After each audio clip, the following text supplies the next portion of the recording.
सभी भाई बहनों को जय मसीह की मैं परमेश्वर का धन्यवाद करता हूँ। एक बार फिर परमेश्वर ने अपनी पवित्र उपस्थिति में आने का सौभाग्य दिया। हम पिछले दिनों से परमेश्वर के जीवते वचन से सीखते आ रहे हैं, पवित्र शास्त्र से सीखते आ रहे हैं अनादिकाल का परमेश्वर। तो अनादिकाल का परमेश्वर वो कौन है और गहराई से हम परमेश्वर के पवित्र वचन से सीखने जा रहे हैं। आइए सर झुकाएं, प्रार्थना करें। महान जीवते प्रभु अनुग्रहकारी पिता परमेश्वर, मैं तेरा धन्यवाद देता हूँ। आज तक आपने हमें संभाला, तेरा जीवता वचन हम सीखने जा रहे हैं। मेरे परमेश्वर पवित्र आत्मा, आप हमारी ज्ञान बुद्धि समझ को खोल दो और एक एक भाई बहन, बच्चे, बुजुर्ग, नौजवान अपने अनादिकाल परमेश्वर को पहचान लें, अपने आत्मा के पिता को पहचान लें और उसके साथ अपना व्यक्तिगत रिश्ता कायम कर लें, मजबूत कर लें। प्रभु हम एक एक को कृपा दो, फजल दो, अनुग्रह दो। पवित्र आत्मा, आप हमारी अध्यापक हैं, आप ही हमें सिखाएं, आप ही हमें चलाएं। प्रभु यीशु मसीह के सामर्थी और पवित्र नाम से मैं मांग लेता हूँ, सुनो और ग्रहण करो, आमीन। तो आइए हम परमेश्वर के वचन से सीखेंगे। अय्यूब की किताब 11वां अध्याय उसका 7 वचन। अय्यूब की किताब 11वां अध्याय 7 वचन।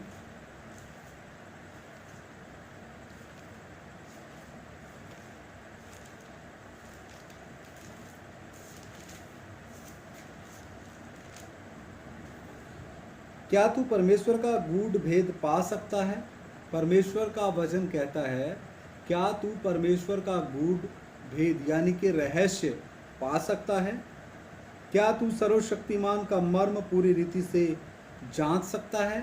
मनुष्य, मेरे प्रिय भाइयों बहनों, बुजुर्गों, नौजवानों, माताओं, बेटियों, परमेश्वर को खोजने में, तपस्या में लगा है। अलग अलग रास्ते से सृष्टि की पूजा में, उपासना में और सृष्टि की ही खोज में, सृष्टिकर्ता को ढूंढने में लगा है। सृष्टि को वो अहमियत देता जा रहा है, लेकिन जिस सृष्टिकर्ता परमेश्वर ने उस सृष्टि को बनाया, उस परमेश्वर की खोज में मनुष्य नहीं है। मनुष्य ने आज अपना अपना रास्ता ले लिया है, अपना अपना मार्ग ले लिया है। अपने अपने रास्ते के ऊपर मनुष्य अपनी इच्छा के अनुसार, अपने मन, भावना और बुद्धि के अनुसार चला जा रहा है और उसने एकमात्र सच्चे जीवित परमेश्वर का रास्ता अभी तक नहीं जाना। मैं परमेश्वर का धन्यवाद करता हूँ कि परमेश्वर ने मेरे जीवन में अपने कलाम को दिया, अपने वचन को दिया और मेरे ऊपर अनुग्रह को उंडेला, फजल को उंडेला। परमेश्वर की दया के कारण ही मैं आज आप सभी के बीच में ये परमेश्वर का जीवता वचन बांट रहा हूँ। वचन कहता है, क्या तू परमेश्वर का गूढ़ भेद यानी परमेश्वर का जो गहरा रहस्य है पा सकता है? एक आम मनुष्य इस भेद को नहीं पा सकता जब तक वो नए सिरे से ना जन्मे, जब तक उसको क्रूस की कथा का रहस्य ना पता चले, जब तक वो मनुष्य अपने आप को पापी और श्रापित ना माने, जब तक वो ये अंगीकार ना करे कि सचमुच परमेश्वर देहधारी हुआ और उसने देह धारण करके पुत्र की भूमिका में मेरे पापों और श्रापों को उठाया, क्रूस पे जान दी। सचमुच वो मेरे पापों और श्रापों को उठाने के लिए ही इस पृथ्वी के ऊपर आया। इस रीति से वो रोते रोते सच्चे पश्चाताप के द्वारा प्रभु यीशु मसीह को अपना प्रभु और मुक्तिदाता जब तक ग्रहण नहीं करता, तब तक उसका नए सिरे से जन्म नहीं होता। और जब तक नए सिरे से जन्म उसका नहीं हो पाता, तब तक उसकी आत्मा में एक नया मनुष्यत्व पैदा नहीं होता। क्योंकि पवित्र आत्मा वचन का बीज लेकर के एक मनुष्य के आत्मा में तभी रखती है जब वो मनुष्य क्रूस की कथा को जानता है, प्रभु यीशु मसीह को अपना प्रभु अंगीकार करता है और हृदय से मान लेता है कि सचमुच प्रभु यीशु मसीह ही परमेश्वर है और मेरे जीवन में आज से वो ही सच्चा एकमात्र जीवता परमेश्वर आखिरी सांस तक रहेगा। तो इस रीति से वो नया जन्म प्राप्त करता है। उसके पश्चात जो बपतिस्मे के द्वारा वो मसीह यीशु को पहन लेता है, उसके बाद दिन प्रतिदिन वचन प्रार्थना संगति के द्वारा पवित्र आत्मा की अगुवाई में, पवित्र आत्मा के सामर्थ्य में, पवित्र आत्मा की शक्ति में वो बढ़ता जाता है और नम्र और दीनता के साथ अपनी सिद्धता की दौड़ को डरते और कांपते हुए पूरा करते हुए इस लक्ष्य के साथ वो आगे बढ़ता है। तो ऐसा करते करते मनुष्य को पवित्र आत्मा के प्रकटीकरण के द्वारा पता चलता है कि परमेश्वर का गूढ़ भेद, परमेश्वर की गहरी गहरी बातें क्या हैं, वो पवित्र आत्मा फिर हमारे ऊपर वो प्रकट करके थोड़ा थोड़ा प्रकट करके देता है, जितना हम उसको अपनी बुद्धि में समा सकते हैं, क्योंकि मनुष्य की बुद्धि सीमित है और परमेश्वर की जो बुद्धि और ज्ञान असीमित है। आगे लिखा, क्या तू सर्वशक्तिमान का मर्म पूरी रीति से जान सकता है? एक मनुष्य सर्वशक्तिमान का जो मर्म है, सर्वशक्तिमान परमेश्वर के बारे में पूरी रीति से नहीं जान सकता जब तक वो, जैसा मैंने पहले बताया, उस बात को अपने जीवन में लागू नहीं करता। आइए हम एक और वचन देखते हैं, अय्यूब 26 का 7। अय्यूब 26 का 7। वह उत्तर दिशा को निराधार फैलाए रहता है और बिना टेक पृथ्वी को लटकाए रखता है। तो आज नासा के वैज्ञानिक हैरान हैं कि उत्तर दिशा फैलती जा रही है, पूरी आकाश गंगाएं उत्तर दिशा में भाग रही हैं, उनका प्लान उत्तर दिशा की तरफ बढ़ रहा है। तो मेरे प्रिय भाइयों बहनों, वचन में साफ लिखा है, यानी परमेश्वर उत्तर दिशा को निराधार फैलाए रहता है और बिना टेक, यानी कि पृथ्वी के नीचे कोई भी सपोर्ट नहीं है, पृथ्वी को लटकाए रखता है।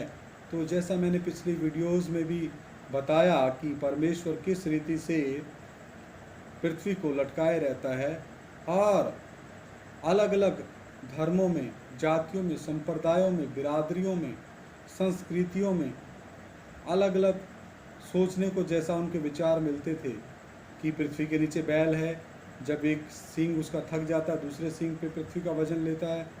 कोई बोलता है हरक्यूलस ने पृथ्वी को एक कंधे पे उठा रखा, जब उसका एक कंधा थक जाता है दूसरे कंधे पे लेता है तो भूकंप आता है। कोई बोलता था कि पृथ्वी के नीचे शेषनाग है। तो ऐसी ऐसी मान्यताएं और पुरानी कथाएं जब फेल होगी, जब 1969 में नील आर्मस्ट्रॉन्ग और राकेश शर्मा ऊपर अंतरिक्ष में गए और उन्होंने देखा कि पृथ्वी हवा में लटकी है, तब नील आर्मस्ट्रॉन्ग को ये वचन बिल्कुल याद आया होगा कि वह, यानी परमेश्वर उत्तर दिशा को निराधार फैलाए रहता है और बिना टेक पृथ्वी को लटकाए रखता है। आगे हम देखते हैं अय्यूब 32 का 8। तो जो बिना टेक, बिना कोई नींव के इतनी बड़ी पृथ्वी को हवा में लटका के रखा है। हम आसमान में जब ऊपर नज़र दौड़ाते हैं रात को, इतने तारे सितारे वो भी आसमान में लटके हैं और वो सब परमेश्वर की आज्ञा मानते हैं, क्योंकि हमने यशायाह नबी की किताब में पहले पढ़ा है। एक बार फिर मैं आपके लिए पढ़ देता हूँ। यशायाह नबी की किताब 40 अध्याय और 25 वचन, 25-26।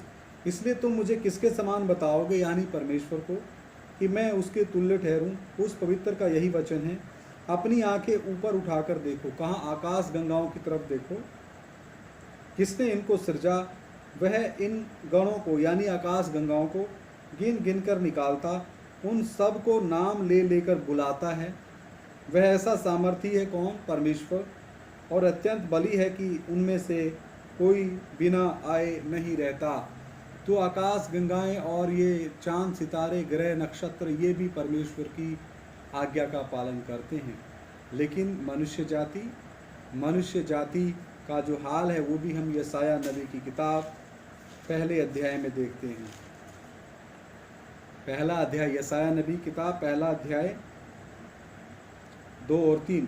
हे स्वर्ग सुन और हे पृथ्वी कान लगा, क्योंकि यहोवा कहता है, मैंने बाल बच्चों का पालन पोषण किया और उनको बढ़ाया भी, परंतु उन्होंने मुझसे बलवा किया। बैल तो अपने मालिक को और गधा अपने स्वामी की चरनी को पहचानता है, परंतु इज़राइल मुझे नहीं जानता, मेरी प्रजा विचार नहीं करती।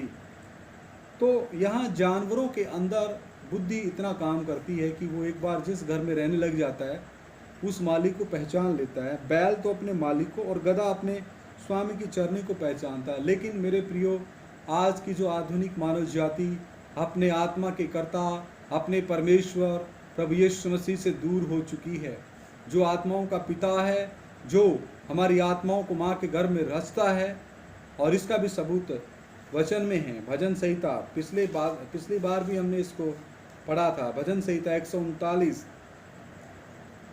13, 14, 15 वचन में 13, 14, 15, 16 भजन संहिता 139, 13 से 16। मेरे मन का स्वामी तो तू है, तूने मुझे माता के गर्भ में रचा। मैं तेरा धन्यवाद करूंगा, इसलिए कि मैं भयानक और अद्भुत रीति से रचा गया हूँ। तेरे काम तो आश्चर्य के हैं और मैं इसे भली भांति जानता हूँ। जब मैं गुप्त में बनाया जाता और पृथ्वी के नीचे स्थानों में रचा जाता था, तब मेरी हड्डियां तुझसे छिपी ना थी। तेरी आंखों ने मेरे बेडोल तत्व को देखा और मेरे सब अंग जो दिन दिन बनते जाते थे, वे रचे जाने से पहले तेरी पुस्तक में लिखे हुए थे। हालेलुया। तो मेरे प्रिय भाइयों बहनों, परमेश्वर ने हमें रचा है, परमेश्वर ने हमें आत्मा प्राण शरीर दिया है, परमेश्वर ने हमारा इस पृथ्वी पे आने का दिन ठहराया है, परमेश्वर ने ही हमारा इस पृथ्वी से जाने का दिन ठहराया है। लेकिन मनुष्य जाति ने अपना अपना रास्ता ले लिया है। रोमियो की पत्री भी इस बात को चिल्ला चिल्ला कर बोलती है। रोमियो की पत्री में भी स्पष्ट रीति से हम पढ़ सकते हैं। आइए मेरे साथ निकालें रोमियो की पत्री 3 अध्याय। रोमियो की पत्री 3 अध्याय 23 वचन पढ़ रहा हूँ। इसलिए कि सब ने पाप किया है और परमेश्वर की महिमा से रहित हैं। 10 वचन, रोमियो की पत्री 3 अध्याय 10, 11, 12। जैसा लिखा है, कोई धर्मी नहीं, एक भी नहीं, कोई समझदार नहीं, कोई परमेश्वर का खोजने वाला नहीं। सब भटक गए हैं, सब के सब निकम्मे बन गए हैं, कोई भलाई करने वाला नहीं, एक भी नहीं। तो ये वर्तमान मनुष्य जाति की हालत को हम देखते हैं। हर एक मनुष्य ने अपने अपनी इच्छा, मन के अनुसार, प्राण के चलाए चलने के अनुसार, शरीर के चलाए चलने के अनुसार, किसी ने हिंदू धर्म का रास्ता लिया, किसी ने मुस्लिम, किसी ने सिख, किसी ने ईसाई, किसी ने जैन, किसी ने बुद्धिस्ट, किसी ने राधा स्वामी, किसी ने सच्चा सौदा, डेरा सच्चा सौदा, किसी ने राम रहीम जी का, किसी ने रामपाल जी का, किसी ने आशाराम जी का, और किसी ने निर्दलीय या निरंकारी जी का। मैं इन सभी का आदर करता हूँ, क्योंकि सभी ने कुछ न कुछ अच्छे काम किए हैं। लेकिन इनसे भी ऊपर जो एक परमेश्वर है, परमात्मा है, जो सबसे पहले स्थान पे आता है, उसकी इच्छा हमारे जीवनों में क्या है और वो हमसे क्या चाहता है, ये जानना हमारा बहुत ही ज़रूरी बन जाता है। आइए हम अय्यूब की किताब 33 का 4 वचन भी देखते हैं। अय्यूब की किताब 33 अध्याय 4 वचन। मुझे परमेश्वर के आत्मा ने बनाया है। किसने बनाया मनुष्य जाति को? परमेश्वर की आत्मा ने। और सर्वशक्तिमान की सांस से मुझे जीवन मिलता है। मुझे परमेश्वर के पवित्र आत्मा ने बनाया है और सर्वशक्तिमान की सांस से, यानी सर्वशक्तिमान की आत्मा से मुझे जीवन मिलता है। और यही काम परमेश्वर ने उत्पत्ति 2 का 7 में भी किया। वो भी हम पढ़ लेते हैं, उत्पत्ति 2 का 7। तब यहोवा परमेश्वर ने आदम को भूमि की मिट्टी से रचा और उसके नथनों में जीवन का श्वास फूंक दिया और आदम जीवित प्राणी बन गया। तो परमेश्वर ने अपना आत्मा उस मिट्टी के पुतले यानी आदम के नथनों में जो ही फूंका, तो आदम के अंदर सारा, शरीर के अंदर जो कुछ आज वर्तमान में देखने को आता, वो सारा परमेश्वर की महान सामर्थ्य से और पवित्र आत्मा के फूंके जाने के द्वारा वो सब कुछ बन गया। तो हमारा परमेश्वर कितना महान है। अय्यूब 36 का 26 भी हम देखते हैं।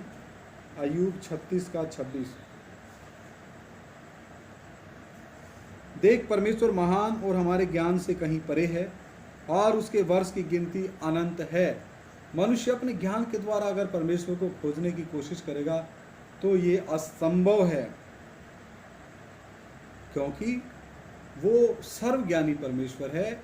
और मनुष्य पाप में जन्म होने के कारण मनुष्य शरीर ही है। उत्पत्ति की किताब में लिखा है मनुष्य शरीर ही है और माँ के गर्भ में पाप के द्वारा प्रवेश होता है। लेकिन परमेश्वर सर्वज्ञानी है और परमेश्वर महान है और हमारे ज्ञान से कहीं परे है, क्योंकि परमेश्वर का वचन कहता है मनुष्य के विचार और मेरे विचारों में उतना अंतर जितना आकाश और जमीन में अंतर, और उसके वर्ष की गिनती अनंत है। यानी परमेश्वर सदा रहने वाला परमेश्वर है।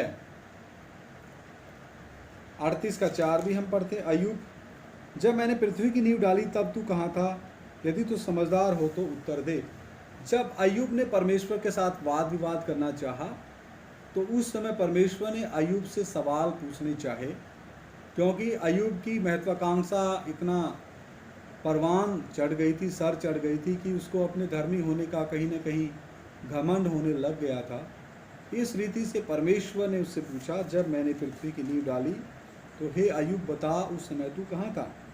अगर तू समझदार है तो उत्तर दे।